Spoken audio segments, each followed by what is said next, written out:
r/AskReddit, nsfw, what did your parents teach you as a kid that you didn't realize was actually f-ked up until you were older?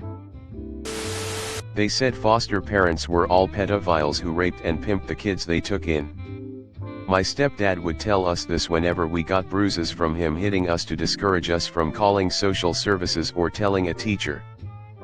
Edit, didn't expect this to blow up. Thanks for all the love. I turned out okay. Met some people who foster in my adult years and they're the nicest, kindest people ever. My stepdad left my mom for a Chinese mail-order wife, and my mom remarried to a truck driver who is the best dad a guy could have. Anytime I felt hurt by a conflict with a friend, my parents would tell me to never talk to them again because they aren't real friends anyway. I ghosted all of my best friends thinking it was the right thing to do. Now, I know that real friends talk things out and it makes the friendships even stronger. A very painful realization. I never even considered my parents could have been wrong. Sad face. Apparently healthy conflict resolution doesn't involve complete avoidance in the form of locking yourself in the bedroom for days on end. My dad told me he could drink beer in the car if he drank it while the car was stopped. It's only drinking and driving if the car is in motion. I was like, makes sense. I was around 4. My parents told me that I had a limited number of words and when I got to that limit I would die. I guess it was an easy way to make me shut up. My dad was teaching me about credit cards and said you can just make the minimum payment every month. It blew my mind, made it seem like free money. Thank God I didn't take that advice. I pay my credit card off every month and he's drowning in credit card debt. After arguing with a girlfriend and not speaking with her for a few days, both my parents told me separately to hold onto my beef with her like a grudge and use it against her later. Flushed face. I've been married to the girlfriend now 25 years this year, never once took my parents' advice, and have no idea how my parents' marriage survived LOL. If you ignore bullies they will go away. If you're sad that means the devil is inside you and you need to pray for forgiveness. I was 6 and my cat had just died. During a car ride my dad once explained to me the concept of micro-murder. It was the idea that the seconds spent in traffic behind someone driving below the speed limit, and other instances of people inconveniencing you, were seconds of your life that you couldn't get back, and should be upset about. I realize as an adult that he's got some issues and just needed an excuse to resent random people on the street. How to lie or avoid situations where truthful responses would get me in trouble. Anytime I spoke up about anything really I'd be ridiculed and put down by my mother, so I stopped talking. If I told her something good happened at school she'd ask why I was still getting such bad grades. So I just stopped talking. If someone ever touches you, hit them back and don't stop hitting until they stop moving. My dad, who is facing his 3rd attempted murder charge. That the police were going to come and take me away unless I hid. Nothing sinister, he just thought it was funny. Edit, see this one touched a nerve. Sorry if dragged up bad memories. Upon hearing stories of my childhood, my husband had to break it to me that it was not in fact normal for moms to share their antipsychotic meds, or chill pills, as she would call them, with their young children. Do not ever be a bother to anyone. Solve all your problems by yourself. Not me, but someone I know was told growing up that only sluts use condoms. Yes, their parents told them this when they were growing up. That every interaction with other people is transactional in some way. Nobody ever wants to be around you just because they like you. Not fucked up, but when I was a kid my dad told me you couldn't get sunburned past 1 p.m. and I believed him until I was 23. Edit, spelling. Situation awareness, what seems odd or out of place. Felt like I was being trained by Batman when I realized what he was doing, dad's from a rough part of Mexico with a lot of narco gang wars, so he was just teaching me to read if a place or a situation was out of the ordinary.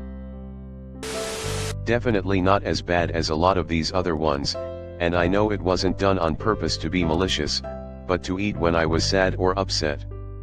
It's easier and faster to tell a kid to go eat something as a distraction than it is to sit down and deal with it, especially if said kid is upset a lot due to living in abusive environments, getting bullied at school, etc. It definitely really fucked up my relationship with food, leading to emotional eating, overweight turning into obesity, even more bullying, disordered eating, and other mental health issues. I realized probably 15 years ago that this was an issue / the cause of it, but even though I know that, it's still something I'm working on unlearning. My dad instilled crippling perfectionism in me, which I realized was insane when I got older and people told me to just do my best. When I was in grade school, I would come to my dad with A's all super excited. But, if it was anything less than a 100%, he would ask for the missing percentage. So, when I had a 98%, he'd say, well, where's the 2%? And now, if I do anything less than perfect, I beat myself up smiling face with tear. My mom taught me that when you have bug bites, you should scratch them until they bleed, and then rub salt on them to make them stop itching. It wasn't until I was 23 and passed that home remedy on to a friend and they immediately told me how masochistic it was that I realized something was weird about it. Emotional self-sufficiency. In other words, don't show your emotions, don't feel your emotions, don't be swayed by others' emotions. Empathy is bad and for the weak. Basically also reinforce these teachings by making me having to do bloody and demoralizing task, carrying entrails barehanded without being allowed to use buckets or killing animals, lots of physical punishment, verbal abuse, isolation from others. Stepmother insisted I should remain pure, so when the rapture took place I would be a warrior saint. Yeah, when I moved out and found out people don't have to live like this, it took me a week just to decompress what I escaped from. Men use their head and hands for the will of God. Women use their hearts and bodies for the will of man. I always had anxiety as a child, and my mother said the only way to get over it is to deal with the situation head on. Sounds great until I told her my dear of escalators and she pushed me down and I fell and almost got my hair caught. Another thing she loved to teach me is how self-defense is necessary. Great. Where do I take lessons? There were no lessons. She said being with my abusive ex was enough of a lesson. I should have learned then that parents are completely infallible. Know exactly what's best for you, should never be questioned, and you should do everything they ask you to do, including being effectively a slave. Only TV families resolve their problems and apologize after a big fight. Real families just act like it never happened. Whenever we went to a yard sale, my parents would say that they were going to Jew them down on price. I literally had no idea until I was an adult that they were saying Jew. I thought it was some other word like Jew. I could not even imagine that this was a racist statement or what it actually meant as a child. As an adult, I finally realized and was so shocked. My dad always told me work will set you free. Do your chores, work will set you free. Do your homework because work will set you free. This went on for about a decade until I came back from history at school and asked him why it was on the entrance to Auschwitz. That having and expressing emotions was shameful. That's some bullshit. I am not worth anything intrinsically. I'm only of value if I am productive. No kid should be on drugs. I was 11, diagnosed with ADHD by a psychologist back when that was pretty new. Yeah. Every teacher stated some version of if you weren't so smart, I'd hold you back, and I barely graduated high school.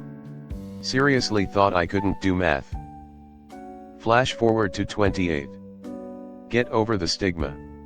Take good meds, graduate cum laude with degree in finance at 32. Turns out I can do pretty heavy equations in my head when the hurricane isn't spinning. They made me distrust my own intelligence. They talked down to me and treated me like an airhead, giving me a smirk every time I tried to be serious about anything.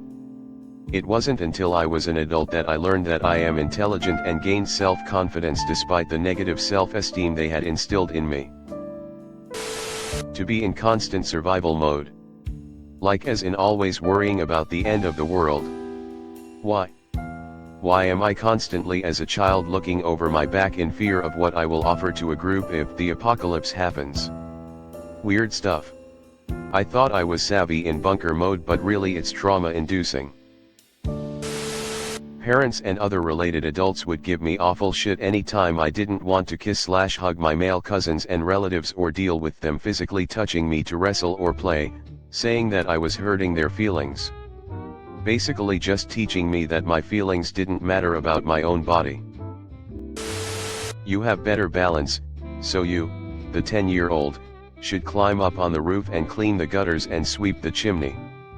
Also climb up to the top of the flagpole at the wreck and fix the rope stuck in the pulley.